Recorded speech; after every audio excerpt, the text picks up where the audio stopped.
les premiers jours sont assez intéressants parce qu'en Autriche, ils sont encore très orientés sur la mer, donc les pères sont relativement peu présents.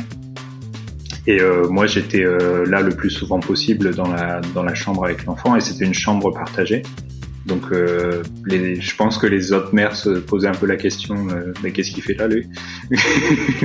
Pourquoi il veut changer la couche? Pourquoi il veut essayer de comprendre ce qui se passe? Exécuté par qui? Fabrice Florent.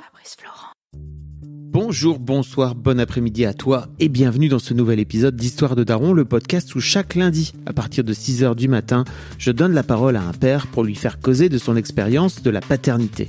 Je suis Fabrice Florent, dans la vie je produis des podcasts d'interviews et de discussions et je crée des contenus. Si tu aimes cet épisode, va donc écouter la bande-annonce pour en découvrir plus sur moi et mes autres contenus. N'oublie pas de t'abonner sur ton appli de podcast préféré, de mettre un cool commentaire et 5 étoiles au podcast sur Apple Podcasts par exemple et également sur Spotify et de partager cet épisode autour de toi s'il t'a plu. C'est le meilleur moyen de m'aider si tu aimes mon travail. Tu peux aussi retrouver plus de liens pour rejoindre ma communauté sur Discord, me suivre sur les différentes plateformes et réseaux sociaux ou me contacter dans les notes de cet épisode. Voilà, il suffit d'aller voir les notes.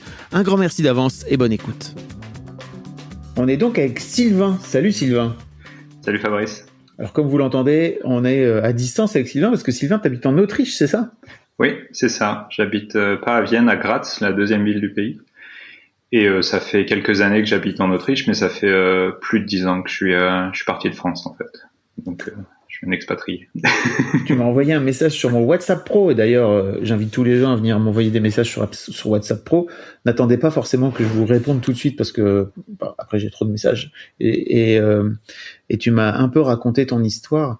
Tu m'as notamment dit que tu venais du Nord. Et ça c'est important, la team du Nord. Et je crois que on en parlait là juste avant de commencer à enregistrer. Je crois que plus ça va, plus j'enregistre des mecs qui viennent du Nord. Alors notamment, je vous mettrai dans les notes de cet épisode, mais il y a un épisode, un des épisodes fondateurs de ce podcast qui était avec mon père, où j'ai interviewé mon père qui a 70 balais, quoi. C'était un épisode intéressant. Et en fait, plus ça va, plus je me rends compte que les gars du Nord, quand même, il y a un vrai truc avec les émotions qui sont compliquées, et il y a un truc avec la parentalité qui est aussi compliqué parce que la parentalité implique la gestion des émotions et te met face à ta propre gestion ou non-gestion des émotions. À quel point tu as la sensation, toi, c'est marrant que tu me l'aies précisé, en fait, tu as la sensation que c'est important pour toi dans ton parcours de père? En fait, moi, ce que je vois par rapport aux gens du Nord et cette culture, c'est vraiment de dire avec l'histoire du travail, les gens ont peu de moyens, les gens ont travaillé et donc ils se plaignent peu en fait. Il faut travailler et puis c'est comme ça et la vie est dure à la base et puis on fera avec et je pense que c'est avec ça découle aussi tout ce qu'on appelle tout ce qu'on dit des gens du Nord et de leur gentillesse et de la solidarité. C'est qu'en fait quand on est tous dans la merde, généralement on a tendance à s'entraider. Et j'ai l'impression, moi en tout cas, à force d'y réfléchir, que ça nous a impacté nous dans notre vie en fait, et ça nous impacte encore. Voilà. Il y a un côté très très germinal qui vient pas de nulle part, quoi, tu vois. Voilà, donc c'est un truc de plus à gérer dans toute l'histoire. Est-ce que tu peux, Sylvain, t'as quel âge? Tu me disais que t'avais un peu moins de mon âge. T'as quoi? T'as 40 ans, c'est ça? Ouais, je viens d'avoir 40 ans. Ok. Ah oui, en plus, tu cumules. C'est ça. La middle life crisis, c'est ça, comme on dit? Exactement, l'année de la quarantaine. Ouais. Ok. Qui a ouvert beaucoup de choses et qui permet de, ouais. Il y a encore des choses à travailler. Ça a ouvert quoi en particulier? Comme je te disais tout à l'heure, j'ai commencé une thérapie l'année dernière parce que j'en avais le besoin. Donc aussi une thérapie à distance avec quelqu'un en France, c'était important pour moi. Après, j'ai découvert récemment que j'étais probablement hypersensible, sujet dont j'avais jamais entendu parler avant. Et donc ça m'a un peu retourné parce que j'avais jamais vu ça. Quand on ouvre cette porte-là, je pense que ça apporte beaucoup de choses. Et après aussi, dans mon couple en ce moment, je pense que c'est aussi en partie à ça. Ça fait 10-12 ans que je suis avec ma compagne, et donc on se pose des questions par rapport à notre couple, et en plus de ça, la parentalité, voilà. Donc ça fait un gros mélange et tout est connecté forcément. Vous êtes tous les deux français? Non, elle est autrichienne. Il y a ça aussi. Il y a l'aspect biculturel qui rentre en jeu, j'imagine. C'est ça. Okay. C'est ça. C'est pour ça que je suis en Autriche. Ouais. On va reparler de tout ça. Mais avant tout, j'aimerais bien que tu me racontes un petit peu d'où t'es venu ton désir de devenir papa. C'est une bonne question. Je ne sais pas vraiment si j'ai eu un désir d'être papa, en fait. C'est peut-être là aussi où les problèmes entre guillemets commencent, c'est que en fait j'ai été ça fait une dizaine d'années que j'ai été expatrié, et j'ai toujours eu beaucoup d'intérêt pour beaucoup de choses, et en fait au fil de la relation on n'a jamais trop parlé du désir d'enfant. On en parlait sans trop en parler, et on était à un moment dans une phase dans notre couple où on savait pas trop où est-ce qu'on allait, et on s'est dit voilà, pourquoi pas essayer. Si ça marche, tant mieux. Si ça marche pas, c'est aussi bien. Les deux nous conviennent. Et donc, on est un peu parti là-dessus sans trop se poser de questions. Donc, moi, je suis à la base curieux de beaucoup de choses, et je me suis dit ça pourrait être une très belle expérience de vie. Et donc, je suis parti là-dedans un peu sans expérience et un peu sans me poser de questions. Voilà. Alors, spoiler, c'est pas comme acheter une voiture ou ou décider de construire une maison, quoi. Pas vraiment. C'est le niveau au-dessus. Ok, donc, mais quand t'étais gamin et tout, tu t'es jamais projeté vraiment papa. Enfin, c'était pas forcément un truc qui était ancré en toi, en fait. En fait, jeune adulte, je me suis dit, naturellement, je vais avoir des enfants, mais sans trop me poser de questions. Et plus ça allait, et plus j'étais dans ma vie d'adulte, plus je me disais, mais en fait, j'en ai pas besoin, et je peux jouer un autre rôle dans cette société. Et c'est ce que je te disais aussi je crois dans un de mes messages. J'avais lu une fois le livre de Elizabeth Gilbert qui a écrit le best-seller qui est assez connu, je sais plus comment ça s'appelle, où elle voyage. Comme... Eat, Pray and Love. Mange, voilà. Prie, aime, oui. Mange, prie, aime. Et en fait, elle a écrit un deuxième livre juste après sur la suite de cette histoire, qui s'appelle Committed. Et en fait, elle a dû se retrouver à se marier. Et elle voulait pas se marier, mais les circonstances ont fait qu'elle a dû se marier. Et à un moment, il y a un chapitre sur le fait qu'elle ne veut pas d'enfants, et qu'elle veut faire partie de l'armée des tantes. C'est comme ça qu'elle appelle ça. Et en fait, elle dit que historiquement, il y a toujours eu environ 10% de la population, alors elle parle des femmes, qui n'a jamais eu d'enfants, mais qui étaient là dans la société pour pouvoir justement aider les personnes qui avaient des enfants, pour pouvoir être décharger un peu les autres familles, etc., etc. Et je trouvais cette idée superbe, et je me voyais très bien dans ce rôle-là, en fait. Donc plus ça allait, plus j'étais dans ce mode-là, et puis finalement, c'est ce que j'ai dit tout à l'heure, finalement on a tenté le coup et ça a marché relativement vite, en fait. Mais alors qu'est-ce qui t'a fait switcher de ok, en fait, je veux bien devenir, en fait, faire partie de la tonton connexion, enfin, tu vois, on pourrait l'appeler comme ça. Ouais. Ok, en fait, j'ai envie de devenir papa et c'est un vrai truc, quoi. Je sais pas vraiment, en fait. Je dirais que c'est la curiosité je pense que j'étais aussi à un moment dans ma vie où, au niveau de mon travail, je commençais à avoir de plus d'expérience, et donc il y avait des juniors qui étaient avec moi. Et donc je commençais à les former, en fait, et j'aime bien ce rôle de former et d'apprendre aux autres. Et je me suis dit que le niveau d'après, c'est de le faire avec des enfants. Donc cette histoire d'être formateur et d'aider les autres à se développer et à apprendre, ça me plaît beaucoup, en fait. Donc c'est peut-être ça le déclic qui a fait que. Ok. Bon, après, c'était cool de ce fait-là, tu t'es dit, ça serait bien d'avoir un cobaye sous la main en permanence que je puisse modeler. C'est ça. C'est ça. Ok. Est-ce que tu te souviens du moment où tu apprends que ta chérie est enceinte? Oui. En fait, c'est marrant parce que on a essayé, et très vite, je sais plus, 1 ou 2 semaines après, elle a dit il y a quelque chose qui se passe. Elle l'a senti tout de suite. Elle a senti que dans son corps, il y avait quelque chose qui se passait. Et donc elle était persuadée qu'elle était enceinte. Et en fait, elle a fait le test 1 mois après, mais moi j'étais déjà dans ce mode-là. Je pense que voilà, ça va arriver. Et j'ai pas eu de réaction. J'ai pas eu de réaction spéciale. Je pense. Je me suis dit ça y est, c'est parti. On est parti pour ça. Et par contre, ce dont je me souviens, c'est que ça a été très vite. C'est là où j'ai réalisé très vite que être papa, ça commence aussi avant la naissance de l'enfant, mais déjà jouer entre guillemets le rôle de père ou d'être dans une famille, c'est d'aider au maximum sa conjointe quand elle est enceinte, parce que justement les premiers mois sont généralement assez difficiles. Et donc je me suis déjà adapté à ce niveau-là assez vite en fait. Ok, donc tu as fait le suivi de la préparation, etc., c'est ça? Oui, toutes les échographies, j'ai été avec elle. Et après, il y a eu une journée de formation pour préparation à l'accouchement, donc j'ai fait ça. Et en parallèle, je me suis formé avec les épisodes d'Histoire de Daron pour avoir un petit retour d'expérience. Voilà. Qu'est-ce que tu as pensé d'ailleurs maintenant que je t'ai sous la main, je vais te demander, mais qu'est-ce que tu as pensé d'écouter Histoire de Daron pendant la grossesse? Parce que j'imagine que de ce fait-là, tu l'écoutais pas avant. Tu as découvert pendant, c'est ça? Oui. Oui, en fait, j'étais dans ce processus d'essayer de comprendre. Et au début, je me suis dit, je vais acheter des livres.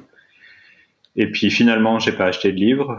J'ai contacté, je sais plus qui. Je pense j'ai contacté le studio Nouvelles Écoutes de podcast. Et je leur ai demandé, est-ce que vous connaissez pas un podcast sur la paternité? Et ils m'ont redirigé vers toi. Oh, dis donc, merci Nouvelles Écoutes. Je savais pas qu'ils faisaient ça. Et ce que ça m'a appris, pour répondre à ta question, je pense que ça te met en situation en fait, de comprendre les potentielles difficultés, qu'est-ce qu'on peut faire, et tout ce qui va avec. Donc je pense que c'est très formateur dans le sens où ça te met vraiment déjà dans ton rôle en fait. Donc je le recommande vivement. Non, mais c'était pas pour que tu me le recommandes, c'est juste pour avoir ton feedback. Tu vois, parfois je me dis, genre, il y a des trucs que je raconte, que mes invités racontent qui sont parfois tellement compliqués, tu vois, que je me dis, ok, quand t'es futur papa, comment tu appréhendes ces histoires dans lesquelles tu vas te retrouver, mais dans lesquelles t'es pas encore, où tu peux pas reculer, ou en tout cas, c'est pas forcément recommandé de te barrer. Tu vois, je me demandais un petit peu. Ouais, je pense que ça t'aide vraiment à te dire, il peut y avoir ça, donc okay. Voilà ce qu'il faudrait faire, ou parce qu'il y a beaucoup je pense que les retours dans tes podcasts, il y a beaucoup de gens qui disent, qui proposent des solutions, et donc ça te permet aussi de te mettre en situation et de comprendre un peu plus. S'il se passe ça, je pourrais faire ça. Ah cool. Alors cool. Ouais. Comment s'est passé l'accouchement pour toi? Alors l'accouchement, c'était intéressant parce que on était en Autriche, et en Autriche ils ont déjà un peu plus avancé dans le sens par rapport à la France, c'est que tout se fait à l'hôpital, mais ils ont déjà tout ce qui est, je pense que quelqu'un l'expliquait récemment dans un autre épisode, il y a déjà tous les aides tous les appareils d'aide à l'accouchement en fait. La salle de travail, c'est vraiment à la fin. Mais tout ce qu'il y a avant, en fait, les mères sont libres de faire un peu ce qu'elles veulent pour que le col continue à s'ouvrir. Et en fait, ce qui s'est passé, c'est que il arrivait un peu en retard. Donc, on se posait la question, ça venait pas. Et il y a eu une visite chez le gynéco quelques jours avant, et il disait que le col était déjà ouvert à 6 ou 7 cm. Ce qui était déjà beaucoup parce que... C'est plus de la moitié, donc. Voilà. Mais il y avait toujours pas de contraction, en fait. Et il y a eu des contractions un soir vers minuit. Là, il y a eu la perte des os, et donc on est allé tranquillement à l'hôpital. Et en fait, là, elle s'est installée dans une baignoire. Donc j'étais avec elle à côté pour qu'il y ait le col finisse de s'ouvrir. Non, les os sont arrivés, elles sont sorties dans la baignoire, en fait. Et après, il y a eu l'installation sur le lit, et moi j'étais à côté d'elle en permanence, et j'étais là, j'essayais de supporter au plus ce que je pouvais en fait. Voilà. Tu racontais tout à l'heure que t'étais en thérapie. Enfin, j'imagine donc t'étais allé en thérapie après la naissance de l'enfant. Je sais même plus si t'as un fils ou si t'as une fille d'ailleurs. C'est un fils. Il vient d'avoir 4 ans. Ok. Mais à l'époque, donc j'imagine le Sylvain avant la thérapie, comment il vit? T'as l'air d'avoir dit aussi que tu t'imagines, tu te projettes bien être hypersensible, donc plein d'émotions. Comment tu vis ce moment de l'accouchement et j'imagine toutes les émotions qui doivent te submerger à ce moment-là? Tout à l'intérieur. Très peu d'émotions exprimées. Donc là, ça me fait penser aux gens du Nord, justement. Très peu de ressenti aussi quand il est sorti du ventre, quand je l'ai vu. J'ai pas eu. Enfin, je pense qu'il y en a beaucoup qui disent qu'il y a quelque chose qui se passe. Moi, il s'est rien passé en fait. Et c'était vraiment. Ça y est, c'est la prochaine étape et maintenant faut y aller. Mais il n'y a pas eu au niveau émotionnel quelque chose de spécial ou pas que je m'en souvienne en tout cas. Ok. Non, mais je me demandais un petit peu, c'est intéressant comme. Comment se passe la rencontre avec ton fils? Bien. Ouais. Les premiers jours, elle reste 4 jours à l'hôpital. Moi, j'essaie d'être là au maximum. Donc déjà, les premiers jours sont assez intéressants parce qu'en Autriche, ils sont encore très orientés sur la mère. Donc les pères sont relativement peu présents. Et moi, j'étais là le plus souvent possible dans la chambre avec l'enfant, et c'était une chambre partagée. Donc, je pense que les autres mères se posaient un peu la question, mais qu'est-ce qu'il fait là, lui? Pourquoi il veut changer la couche? Pourquoi il veut essayer de comprendre ce qui se passe? Mais pour moi, c'était complètement normal, et c'était le rôle que j'avais décidé de choisir. C'est que je serai là à égalité, voire plus pour mon enfant, et donc c'est très bien. C'est juste que c'est plein de choses à apprendre et plein de choses à gérer et à découvrir sur place en fait. Donc on peut faire des erreurs, voilà. Oui. C'est un peu le b.a.-ba de la parentalité. On peut faire des erreurs, c'est vraiment. Ouais. Mais alors je me demandais, tu vois, comme tu racontes que en Autriche c'est pas vraiment, ils sont pas encore apparemment à un stade où les pères sont inclus et tout. Comment ça s'est passé avec ta chérie qui elle-même est autrichienne? Elle a accepté sans aucun problème de te donner une place et tout? Pour elle, c'était complètement normal en fait. Donc, dès le départ, ça, on en avait discuté avant la naissance, c'est que je lui avais dit clairement que je voulais être là. Au niveau du congé parental, en Autriche, on a le droit à un peu plus d'1 an, et je lui ai dit, moi, je prends la moitié. Et donc, et j'avais dit que, pour moi, c'était 50-50 dès le départ, et pour elle, c'était complètement normal. Elle était déjà dans cette mentalité. Par contre, il y a un décalage qui se fait par rapport à sa famille ou par rapport à ses amis qui sont où c'est pas forcément le même modèle en fait. Voilà. Ok. Et c'était simple pour toi de t'affirmer et de prendre ta place par rapport à ses amis ou sa famille? Au début, ça a été un peu compliqué, surtout par rapport à ma belle-mère. Ma belle-mère était très présente. En fait, la grand-mère a un rôle prépondérant en Autriche, au moins de ce que je vois.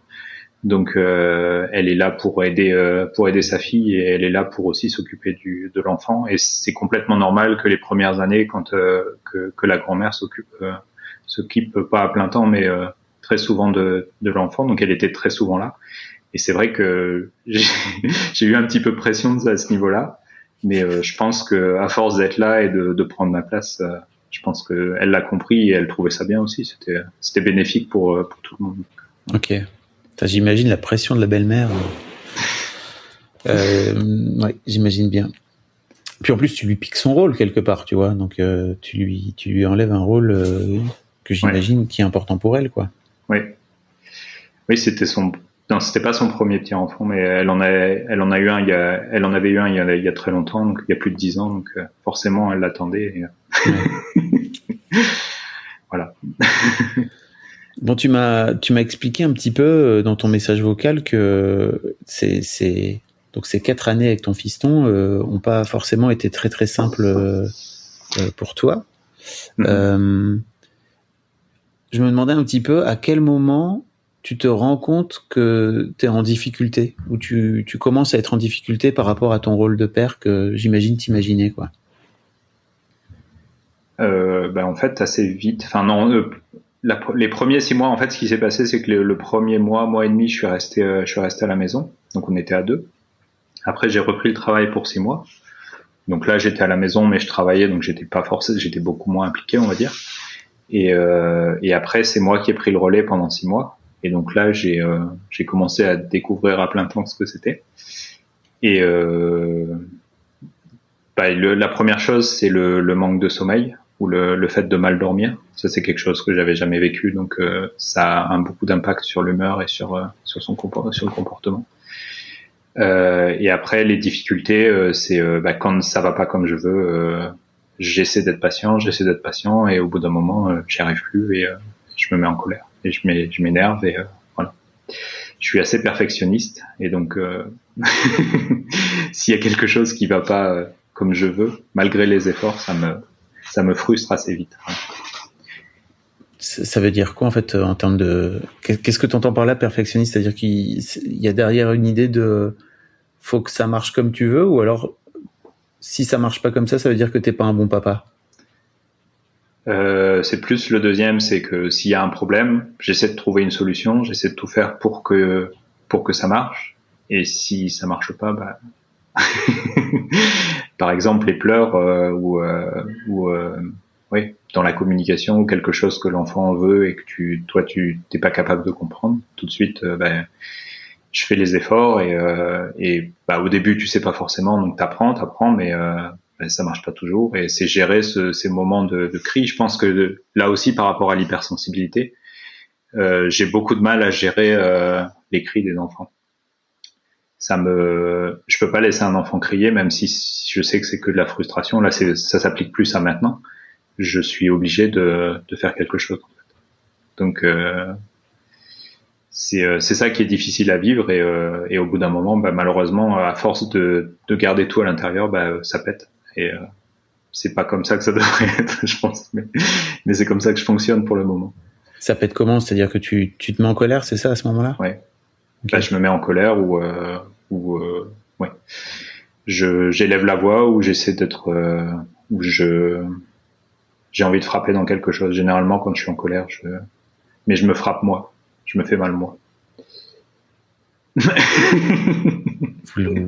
Sylvain rit parce que j'ai fait des grands yeux.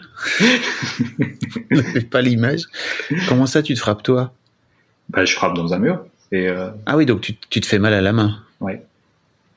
Ce qui est complètement stupide, complètement inutile, mais voilà. Je ressens beaucoup de honte là, quand tu es en train d'en parler là. Oui, clairement.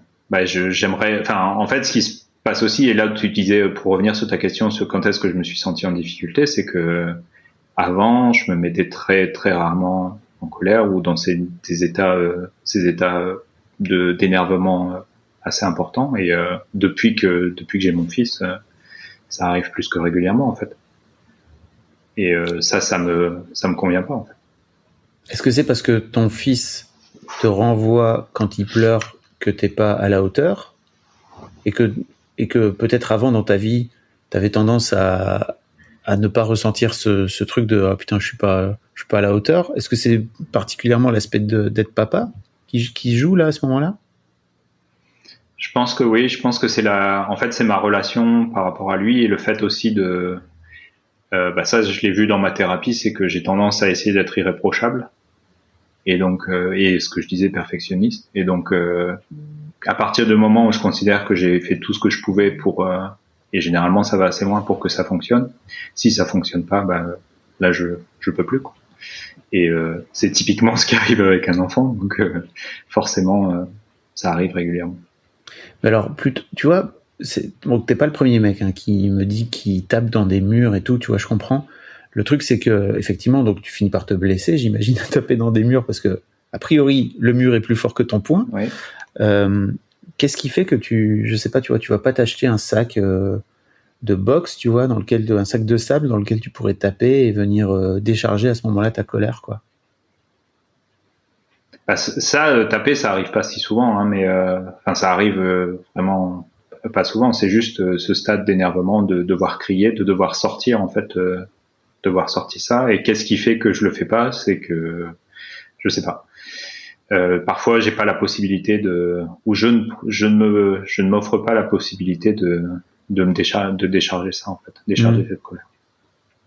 C'est un vrai truc, hein, la colère. Donc on est à mi-chemin, je crois, entre effectivement parentalité et masculinité, où à un moment donné, on accumule beaucoup de colère en soi.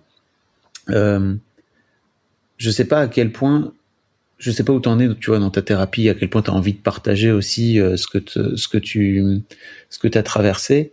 Mais je me demandais à quel point ton éducation à toi, en tant que Sylvain, tu vois, en tant que petit Sylvain, venait se plaquer en fait sur l'éducation que tu as envie de donner à ton fiston et d'être irréprochable, quoi.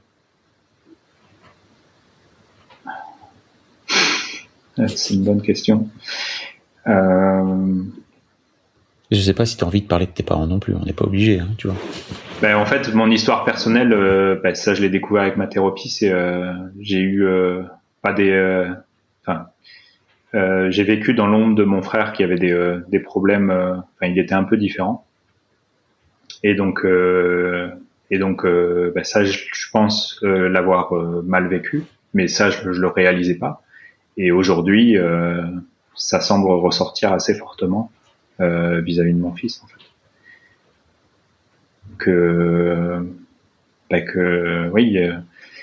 Toute cette gestion d'un être qui est un peu différent, avec lequel on n'arrive pas forcément à communiquer, on n'arrive pas à comprendre, mais pour lequel on veut quand même tout donner parce qu'on l'aime. Voilà. Et je pense que ça fait beaucoup résonance avec ma propre histoire. Et c'est là où je suis en difficulté pour le moment, je pense. T'avais du mal à communiquer avec ton frère, c'est ça? Et c'était compliqué En fait, mon frère, on sait pas trop ce qu'il a eu. Il a jamais été diagnostiqué, mais il était un peu dans sa bulle. Il communiquait pas vers 2-3 ans ou même 4 ans. Et donc mes parents n'ont pas compris. Ils ont essayé de comprendre ce qui se passait. Et moi, j'ai 2 ans d'écart avec mon frère. Je suis plus petit. Et donc au final, l'attention que j'aurais pu ou j'aurais dû recevoir de mes parents parce que j'étais plus petit et je l'ai pas forcément reçu parce que mon frère en avait plus besoin. Et donc après, ce qui s'est passé plus tard, c'est que je suis vite devenu entre guillemets son grand frère et je suis devenu plus responsable de lui, alors que c'était pas le rôle qu'on m'avait assigné en fait. C'est pas le rôle qui te revient surtout. C'est ça. Et ça, je pense que je le ressens clairement quand je suis avec Bastien, c'est que, et tout à l'heure je parlais j'aime bien tout cet aspect apprentissage, formation par rapport à mon fils. Mais l'une des choses avec lesquelles j'ai beaucoup de difficultés, c'est lui dire ce qu'il a à faire et de le commander en fait, lui donner des règles. Je suis bien conscient qu'il faut un cadre et il faut savoir dire non et tout ça, sauf que ça me dérange beaucoup en fait. Je voudrais lui laisser le maximum de liberté possible et 4 ans, ouais. T'as encore un peu de temps devant toi. Il y a un autre truc qui m'a aussi un peu chamboulé l'esprit. Ça, c'était avant la paternité. C'était il y a quelques années. J'ai vu un documentaire sur la créativité et sur les enfants. Donc, c'est un Autrichien qui a fait ça. Je pense pas que ça a été connu en France. Ça s'appelle Alphabet. Et qui en fait c'est sur la façon dont la société ou la façon quand l'enfant rentre à l'école, il perd un peu tout cet aspect créativité parce qu'on le met dans un cadre avec des règles. Et donc moi j'ai vu ça et je me suis dit il faut absolument pas faire ça. Donc je suis parti un peu dans cet état d'esprit en me disant essayer de donner le moins de règles possible pour justement pas tuer cette créativité. Mais voilà, il faut savoir gérer ça. Si on donne pas de règles, il faut savoir gérer d'un autre côté, et ça c'est ce qui est plus dur. Qu'est-ce qui fait que tu as du mal à donner un cadre à ton fiston?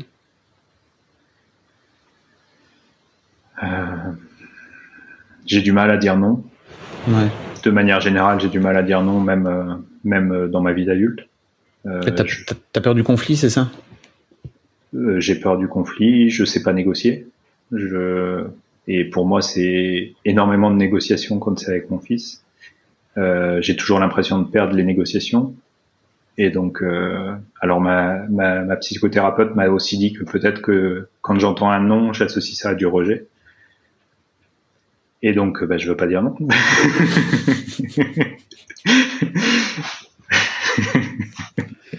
T'as la sensation d'avoir été rejeté avec ton frère, c'est ça? J'avais pas cette sensation-là, mais la thérapie m'a fait ouvrir cette porte en me disant, voilà, j'ai pas forcément eu ma place à ce moment-là, et aujourd'hui j'ai énormément de mal à prendre ma place parce que la place que j'ai trouvée quand j'étais enfant, c'était d'être là pour aider et d'être là pour les autres, mais que moi ma valeur en elle-même, elle était pas forcément importante puisque c'était pas moi dont on s'occupait en premier. Ce qui est totalement compréhensible au niveau parental. Hein. Je blâme pas du tout mes parents, mais voilà, c'est avec ça que je dois vivre aujourd'hui. Tu me disais tout à l'heure, avant qu'on commence à enregistrer, que tes parents se sont un peu lancés dans le développement personnel, un peu sur la deuxième moitié de leur vie, on va dire, c'est ça? Oui. T'as pu leur en parler de tout ça? Pas encore. Ah, ok. Tu vas leur envoyer le podcast. Tenez, c'est pour vous. Et salut. Non, ils savent que je suis en thérapie. Ils m'ont dit que c'était bien, qu'ils trouvaient ça bien. Donc je pense qu'ils l'associent aussi au fait que faut travailler sur soi et faut essayer de. Je pense qu'ils en sont conscients. Après, je suis pas sûr qu'ils sont prêts à entendre ou ils ont pas forcément demandé plus sur moi ce qui me posait problème. Mais ils voient clairement que je suis en difficulté parfois par rapport à mon fils et ça ils en sont conscients. Après c'est plus en parler avec eux directement. Je suis pas encore arrivé là. Ok. C'est dur. Hein. Ouais. C'est dur de se libérer de ses parents en fait. Ouais. Et là aussi ce qui est un peu difficile pour moi c'est l'éloignement. Je les vois relativement peu, 3-4 fois par an. Et donc généralement il y a mon fils qui est là et pour parler de manière un peu de choses un peu plus sérieuses, il n'y a pas forcément le temps ou l'espace pour ça. Donc ça n'aide pas non plus. Ah, j'imagine. Mais bon, je me suis souvent posé la question de savoir pourquoi j'étais parti à l'étranger et je serais pas surpris qu'il y a un lien direct avec mon histoire, ma propre histoire et mes parents et mon frère, etc. J'ai pas de réponse claire, mais voilà. Tout ça a été très inconscient en tout cas, et c'était plutôt une façon comme une autre pour toi, j'imagine, de fuir quoi quelque part. Enfin, même si ce terme est un peu fort quoi. Ouais. L'impression que j'ai, c'est que le rôle d'aider les autres et de me négliger moi, en fait, j'ai voulu m'en débarrasser. Et donc, je pense que c'est ça, je l'ai bien vécu au début de mes premières années quand j'ai travaillé en France. Et puis au bout d'un moment, j'ai voulu partir, même si je pensais plus avoir ce poids. Ça m'a quand même. Bon, après, il y a d'autres motivations, il n'y a pas que ça. Hein, mais je suis très ouvert sur les nouvelles autres cultures. J'aime beaucoup voyager, donc il y a beaucoup de choses qui rentrent en compte. Mais à mon avis, cet inconscient-là, oui, il a dû peser pas mal aussi. C'est dur de parler de tout ça pour toi? Non, pas forcément. Non, okay. Je suis assez à l'aise avec ça. Okay. Je pense qu'une partie de ces choses-là, j'en étais conscient avant ma thérapie, parce que j'ai fait un voyage. J'ai pris une année sabbatique il y a une quinzaine d'années, et là j'ai commencé à écrire dans un journal.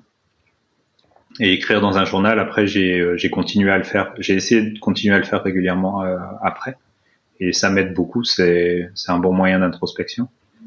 Donc j'étais en partie conscient de ça. Après il y a d'autres, tous ces, on va dire ces traumas liés à l'enfance, j'en avais pas forcément conscience avant récemment. C'est d'autant plus dur, je trouve, de faire ce chemin-là que, en fait, t'es obligé à un moment donné de te retourner sur ta propre éducation et sur tes parents, et t'es obligé d'avoir un constat. Alors certes, tu peux l'emprunter, enfin tu vois, tu peux y mettre de la colère, mais tu peux aussi peut-être souvent, en plus il y a de la colère dans un premier temps qui finit par sortir, mais tu peux aussi juste le regarder en face. Et c'est dur parce qu'il y a un moment donné où il faut avoir un regard un peu objectif et un peu froid par rapport à ce que tes parents ont pu bien faire et moins bien faire. Et ça nécessite un peu de, tu sais, cet exercice de déloyauté. Je sais pas si t'as écouté cet épisode d'Histoire d'argent. Tu disais que t'écoutais un peu Histoire d'argent avec Christian Junot qui parle de ça, Une des raisons pour lesquelles c'est aussi important de faire cet exercice-là par rapport à l'argent, c'est que souvent on récupère plein de choses liées à l'argent par rapport à ses parents. Et je trouve que sur l'éducation, c'est un peu pareil, quoi. Il y a un moment donné où il faut aussi savoir faire cet exercice de déloyauté vis-à-vis de ses parents, ce qui veut pas dire que tu les aimes pas. Il faut réussir à faire la différence. Et en fait, je me demandais s'il y avait eu, toi, de ton côté, un moment charnière qui t'a fait dire, OK, en fait, il est temps que j'aille en thérapie maintenant. Alors la thérapie, c'est quelque chose que je considérais depuis quelques années déjà. Pas forcément parce que j'en avais besoin, mais j'avais entendu. Alors qui c'est qui avait dit ça?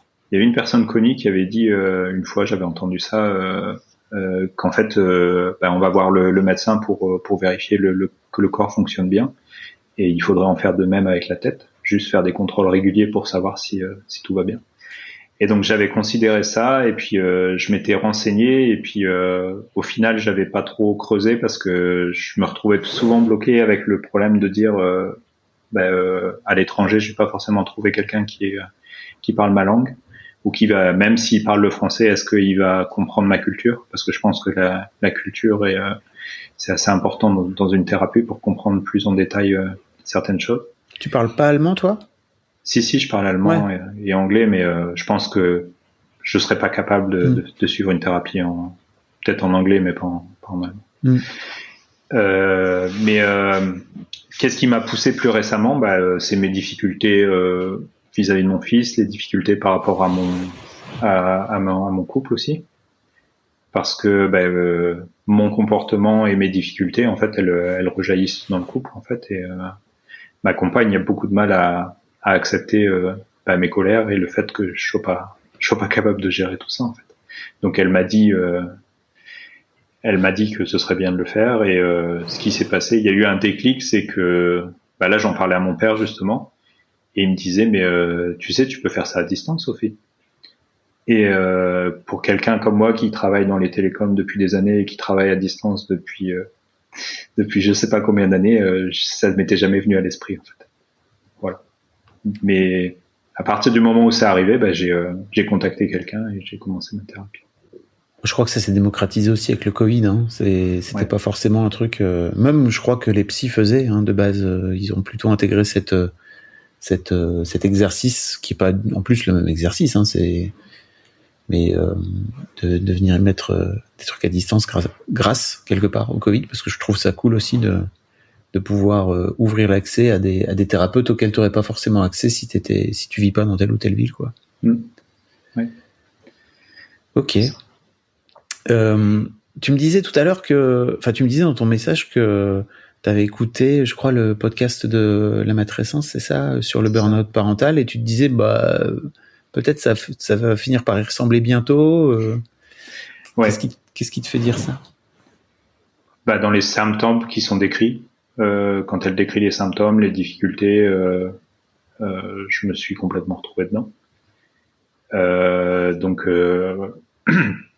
je sais pas si faut aller plus en détail dans les symptômes, mais oui, ça, pour moi, ça a résonné tellement fort que je me suis dit, ça doit être ça. C'est quoi tes symptômes aujourd'hui que tu vois, en tout cas chez toi? Les symptômes que je vois, c'est ces colères qui sont parfois pas forcément nécessaires, et puis l'épuisement mental de devoir gérer son fils, et de dire à un moment elle parle du fait que quand on se retrouve au travail, on n'a pas forcément envie de rentrer. Moi typiquement depuis au moins quelques mois, voire quelques années, je préfère passer mon temps au travail, je préfère être en semaine que le week-end, parce que je sais que le week-end ça va être intense par rapport à mon fils, et donc c'est quelque chose qui me réjouit pas forcément, en fait. Oui, t'as du mal à vivre le fait que tu veuilles pas retrouver ton fils, c'est ça?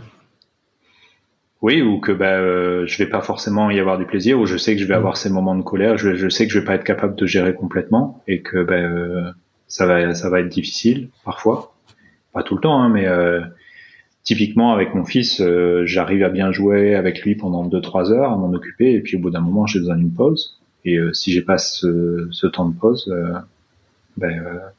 ça déraille. Et ça déraille assez souvent pendant le week-end. Et ça, je pense que c'est typique enfin, c'est ce que j'ai entendu en tout cas du burn-out parental.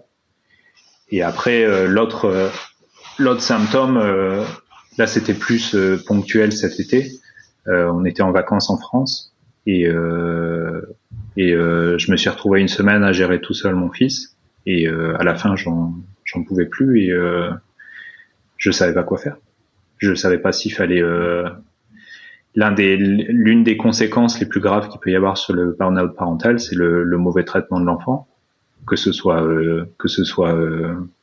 au niveau comportemental, mais après il peut y avoir des maltraitances physiques. J'en suis jamais arrivé là, heureusement. Mais au niveau crier sur l'enfant, je pense que il y a plusieurs fois où je me suis dit ça va trop loin. C'est pas ce que je veux en tout cas. Et l'autre échappatoire qu'il y a, c'est soit tu fuis, soit tu fais un suicide. Et il faut avouer que ça m'est arrivé d'avoir ce cheminement de pensée en fait. Je suis pas allé aussi loin dans la pensée, mais je me suis dit maintenant qu'est-ce que je fais? Et je suis arrivé à pas à ces conclusions-là, mais à me dire est-ce que je vais aller, est-ce qu'il faudrait pas faire ça en fait? Et ce qui est déjà suffisant, je crois. En termes de signal d'alerte. C'est pour ça que là, je me suis pas fait diagnostiquer entre guillemets, mais je pense clairement que dans certaines phases, en tout cas, je suis clairement en burn-out. Qu'est-ce qui t'empêche de te faire diagnostiquer? Encore une fois, là, c'était au niveau local en Autriche. Je sais pas où ils en sont à ce niveau-là. Alors c'est ce qu'elle explique dans le podcast, c'est que c'est relativement nouveau le sujet de burn-out parental. Ça fait depuis 2017 qu'il y a eu des recherches en Belgique qui ont été faites à ce niveau-là. Et donc il y a des livres qui commencent à sortir, il y a des psychothérapeutes qui commencent à être formés sur ça, mais c'est encore relativement tôt. Et donc je l'ai pas fait en Autriche. Et il faut avouer aussi que depuis que depuis que je pense avoir posé ça pour moi, ça va un peu mieux en fait. Le fait de d'avoir posé des mots là-dessus et le fait de m'être renseigné et de comprendre un peu mieux le phénomène et de savoir qu'est-ce qu'on peut faire pour justement pas aller trop loin dans les extrêmes, ça m'aide à gérer ça en fait. Donc je considère encore me faire diagnostiquer, mais pour le moment ça va mieux. Donc l'une des particularités du burn-out parental, c'est que ça peut être en phase, ça peut venir et ça peut repartir en fonction c'est ce qu'ils expliquent, il y a des stresseurs et des ressources, et en fonction, les stresseurs doivent être couverts par des ressources, et si les ressources sont pas couvertes, c'est là où il y a les problèmes. Et donc c'est pour ça que ça va par phase. Parfois je me sens tout à fait capable, et parfois ça va très bien, et il y a d'autres moments très ponctuels où ça va beaucoup moins bien. C'est pour ça que je disais cet été, je pense que je suis arrivé à une phase là, mais là ça va mieux aujourd'hui. Voilà. Je me demandais un petit peu, avec le recul, comment tu avais vécu ce congé paternité de 6 mois, qui est un peu ce qu'on recommande en France, tu vois, en plus. Donc pour moi, c'est hyper intéressant d'avoir ton ressenti. Voilà.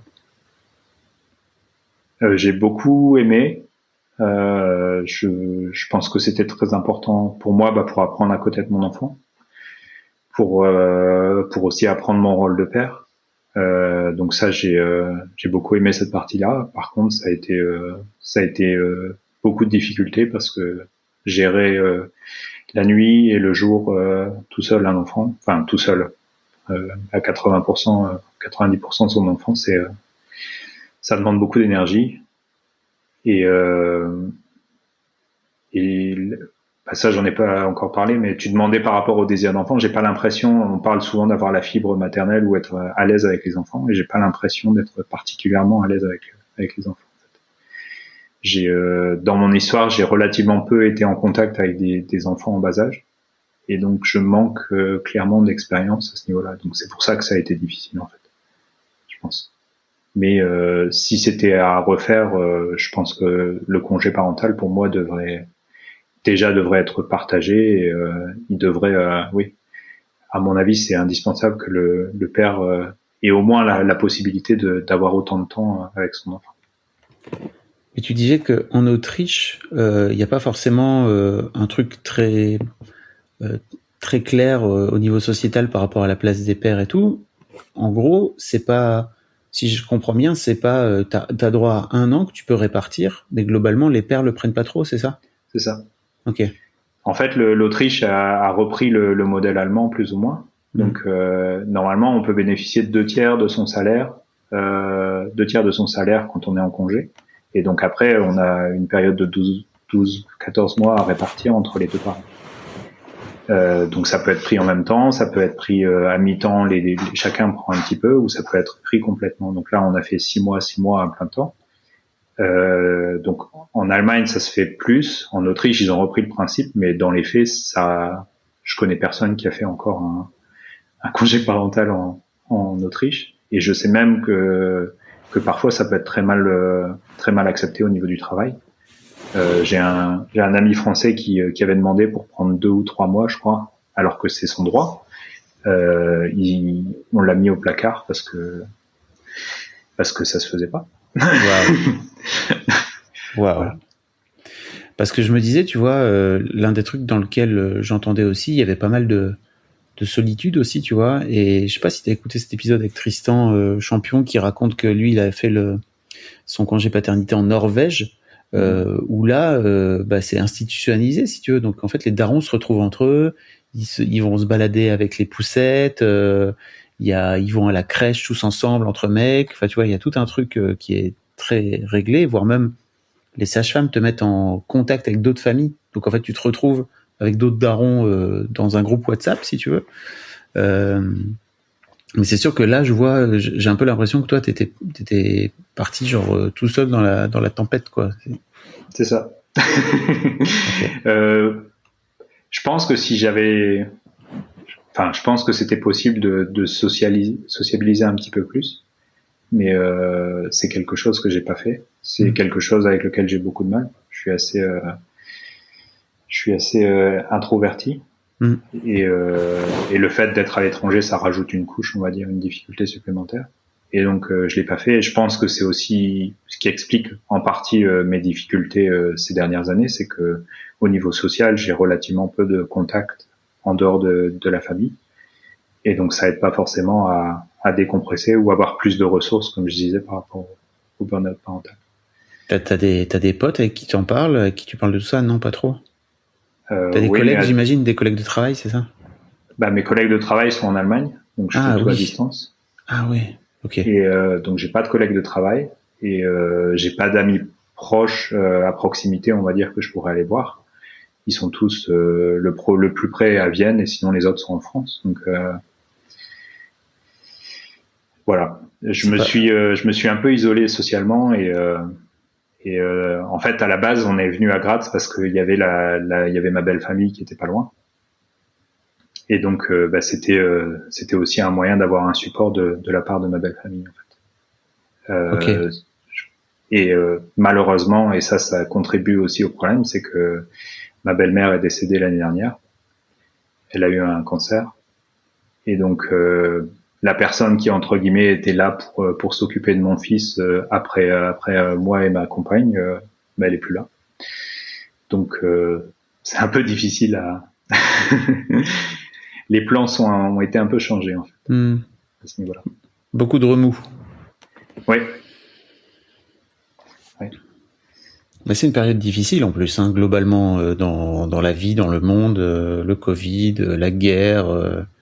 La crise, etc., faut être sympa avec soi. Tu vois, tu disais tout à l'heure que tu te faisais du mal et tout, que tu te tapais dans les murs. Je crois que l'un des trucs qui fait partie, moi, que j'ai découvert moi, et là je reviens au Nord, c'est vraiment cette forme d'exigence et il faut que tu sois, il faut pas faire chier le monde en fait, tu vois, faut juste prendre sur toi, mors sur ta chic et comme tu dis, il y a rien qui arrive, gratuitement, donc en fait on est élevé dans des familles où faut être dur au mal, quoi. C'est ça. Est-ce qu'il y a d'autres choses dont tu voulais parler? Ouais, en fait, ce que je voulais rajouter, je pense que toutes ces difficultés liées à la parentalité, elles sont aussi dues, on en parle beaucoup pour les femmes, surtout à la charge mentale. Clairement, en fait, ce qui se passe, c'est que moi, je suis un féministe convaincu, donc je fais tout mon possible pour que ma partenaire puisse avoir son espace, pour qu'elle puisse exercer les activités professionnelles qu'elle veut pour faire ça. Et je pense que j'ai tendance justement, au niveau de la répartition de la charge mentale, à en faire plus, parce que je veux justement être sûr que ce soit égal, voire plus. Et aujourd'hui, c'est là où je suis un peu dans ce paradoxe de dire je suis féministe convaincu, je veux absolument donner le maximum d'espace à ma compagne, mais en même temps moi pour l'instant j'arrive pas à le gérer en fait. Donc typiquement ce qu'on dit par rapport au burn-out parental ou par rapport forcément ça revient plus souvent aux femmes, et ce que je comprends tout à fait. Et donc moi je veux pas je me retrouve dans un paradoxe en fait de dire d'un côté je veux absolument que ça arrive pas à ma compagne et je veux la pousser dans ce sens-là, mais d'un autre côté je me retrouve dans le rôle de celui qui a la charge mentale et de celui qui a le burn-out parental, et je sais pas comment sortir de cette équation aujourd'hui en fait, parce que il y a deux choses qui vont un peu de manière différente.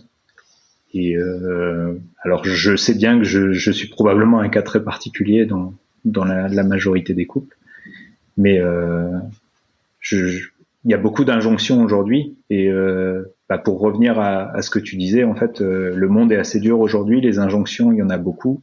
Je suis aussi forcément ça j'en ai pas parlé, éco-anxieux. Je travaille dans le domaine des énergies renouvelables, donc il y a tout ça, toutes ces injonctions qui viennent en même temps, le féminisme, l'éco-anxiété, être un bon parent, l'éducation positive. Et c'est assez lourd à gérer tout d'un coup, et comme tu disais, on fait au mieux, et que on va pas, il faut essayer de baisser un peu ses attentes par rapport à soi-même surtout. Et même si c'est difficile pour le moment, je pense que ça ira mieux un peu plus tard, et faut s'accrocher et pas hésiter. Je pense que tu l'as bien mis en avant. Je manque un peu de relations sociales. Pas hésiter à en parler autour de soi, pas forcément à sa compagne, mais à ses amis, et à voir des gens, et à essayer de faire en sorte de pas se retrouver isolé dans ce genre de situation. Voilà. Mais t'en as parlé à ta compagne de tout ça, de ce que t'es en train de me dire? J'essaie, mais c'est pas facile. En ce moment, c'est pas facile, cette partie-là. Donc, tu veux dire qu'elle n'entend pas ce que tu dis?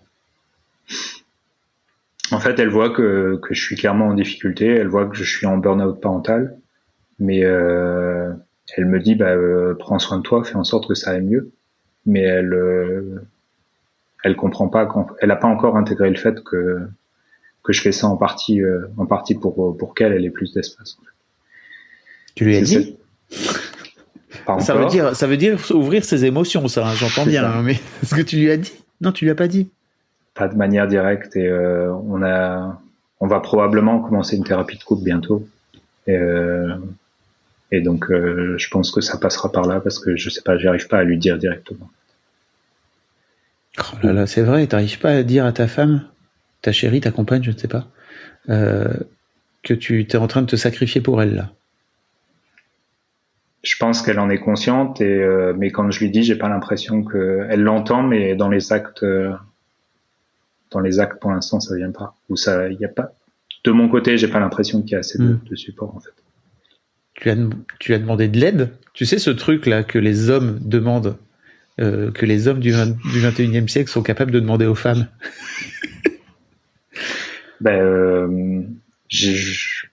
Je ne suis pas sûr de lui demander comme elle voudrait que. En fait, j'ai l'impression de lui dire, là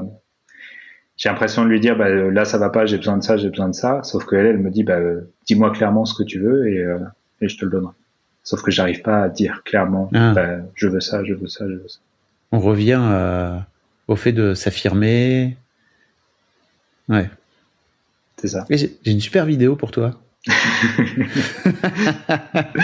Avec plaisir. C'est une vidéo de Jacques Salomé. qui est un psychologue qui écrit plein de trucs, où il parle du désir d'approbation qui vient se percuter aux besoins ou au désir d'affirmation de soi. Et en fait, t'arrives pas à avoir l'un sans l'autre. C'est terrible. Mais en fait, tu peux pas. À chaque fois que tu t'affirmes, tu risques la désapprobation, tu vois, de l'autre. Et c'est sûr que si tu t'affirmes pas, bah, ça risque de rester, quoi, tu vois. Oui. Et c'est sûr qu'il faut risquer la désapprobation de ta chérie, de ton fils, de tout ça, quoi. Et on revient au conflit. C'est ça, au conflit, à prendre sa place, à accepter le non et pas vivre ça comme un rejet. Mais ça, c'est à moi de travailler là-dessus. Ouais. Bah, merci beaucoup d'avoir... j'allais te dire merci beaucoup d'avoir dit tout ça, mais tu sais, tu dis que t'es peut-être une exception et tout, mais pour moi, c'est un vrai truc des mecs du 21e siècle, tu vois, en tout cas de cette période-là, depuis MeToo, depuis que le féminisme fait bouger beaucoup les lignes entre hommes et femmes, où bah toi, t'as envie de bien faire, en fait, et je comprends, et en fait, bah bravo pour ça, parce que c'est chouette, quoi, et il en faudrait plus des mecs comme toi. Mais c'est dur aussi de retrouver une place en tant qu'homme par rapport à ça, par rapport au modèle dans lesquels, alors je sais pas trop comment le modèle dans lequel ton daron t'a élevé, mais moi mon daron il était plutôt en mode vraiment à l'ancienne, quoi. Et en une génération ça a vraiment pivoté très fort. Et bah y a pas trop de rôle modèle en fait, hein. Faut les inventer. Ouais, mon père pour le coup a été c'était lui qui s'occupait des enfants à la maison, même s'il travaillait. Ma mère avait une pharmacie, donc elle travaillait beaucoup. Et donc c'était plus mon père qui était là. Donc moi j'ai clairement eu un modèle. Mais bizarrement là, quand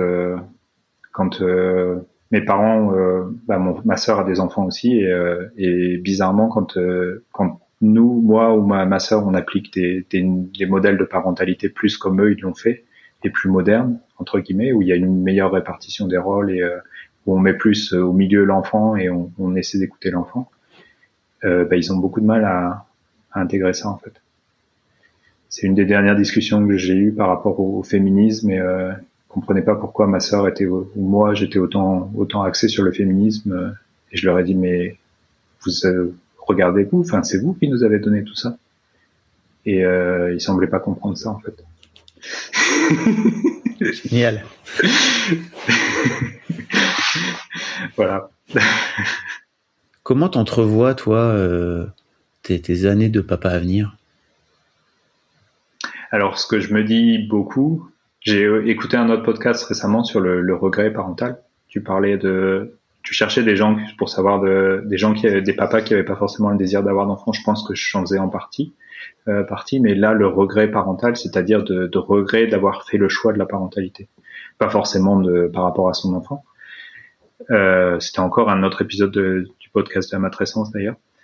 Et je pense que je suis clairement aujourd'hui dans cette situation, que je regrette d'avoir fait ce choix, parce que depuis que je sais que je suis hypersensible, depuis que je sais que j'ai des traumas à gérer par rapport à mon enfance, je pense que c'est difficile de gérer tout ça en une fois. Donc aujourd'hui je me dis ça. Après je me dis aussi beaucoup que ça va s'améliorer. Je vois clairement que les choses vont s'améliorer, que plus mon fils va grandir, plus je vais être capable de jouer avec lui comme moi j'aimerais bien jouer, que je vais en apprendre beaucoup et que je vais avoir aussi plus de ressources et de temps libre pour moi. Donc je vois clairement les choses de manière positive, sauf qu'aujourd'hui pour l'instant c'est un peu difficile. Donc c'est un mauvais moment à passer. Mais ça s'améliore doucement en fait. C'est beaucoup de patience, je pense. Et la vie est longue, hein, mais c'est sûr que quand on est dans le dur et que c'est difficile, c'est compliqué de s'en rendre compte, quoi. Mais la vie est longue, et moi, l'un des trucs que j'ai appris, je crois, avec la parentalité, c'est qu'il faut pas casser le lien, quoi, tu vois. C'est très important de réussir quand même à l'entretenir malgré les difficultés, quoi. Mais je suis plus confiant dans l'avenir. C'est juste qu'aujourd'hui, gérer ça au jour le jour, c'est un peu plus tendu. Après, comment ce sera géré plus tard, est-ce que je vais regretter ou pas, ça je peux pas le dire. À mon avis, plus ça va aller et plus ça ira bien. Après, voilà. J'ai pas envie de trop parler sur le futur. Je sais que la vie est assez changeante et qu'on peut pas trop prévoir. Mais bon. C'est une dernière question pour toi. Que tu connais, j'imagine, puisque tu écoutes le podcast. Si ton fiston écoute ce podcast dans 10 ans, il aura 14 ans. Il sera en plein dans l'adolescence. Qu'est-ce que tu as envie de lui dire? Bah, déjà que j'ai dit beaucoup de choses lourdes, je pense, aujourd'hui. J'ai surtout pas envie qu'il le prenne pour lui. J'ai fait des choix que peut-être aujourd'hui je regrette, mais ça n'empêche pas que je l'aime. Et puis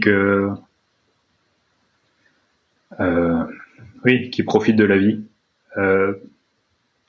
Ça, c'est une de mes convictions. Bah, c'est par rapport à ton autre podcast en ce moment. Il y avait la question sur les convictions. Je pense que la vie est belle, donc il faut en profiter. Et qu'il le fasse. Je te sens retenir tes larmes, là. Je te sens tout le nord qui pèse sur toi. Et la masculinité. Elle sortent pas. Ouais. Non, tu les retiens, je crois. Je sais pas. J'aimerais bien qu'elles sortent, mais pour l'instant, elles sortent pas. Ouais. C'est dur, hein. Ouais.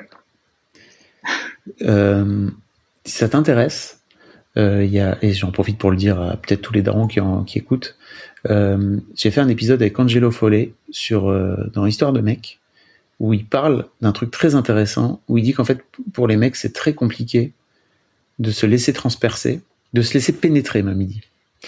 Donc, bien sûr, il parle sexuellement, mais il parle aussi d'émotionnellement. C'est dur, en fait, et il parle aussi, tu vois, limite de nos ancêtres qui ont fait la guerre, tu vois, et qui avaient des armures, et qu'en fait, tu te faisais pénétrer avec un glaive, avec une épée, et les mecs ne veulent pas ça. Les mecs font tout pour. Alors, c'est pas qu'ils ne veulent pas, c'est qu'en fait, cette saloperie de patriarcat nous empêche depuis tout petit d'accéder à ça, quoi.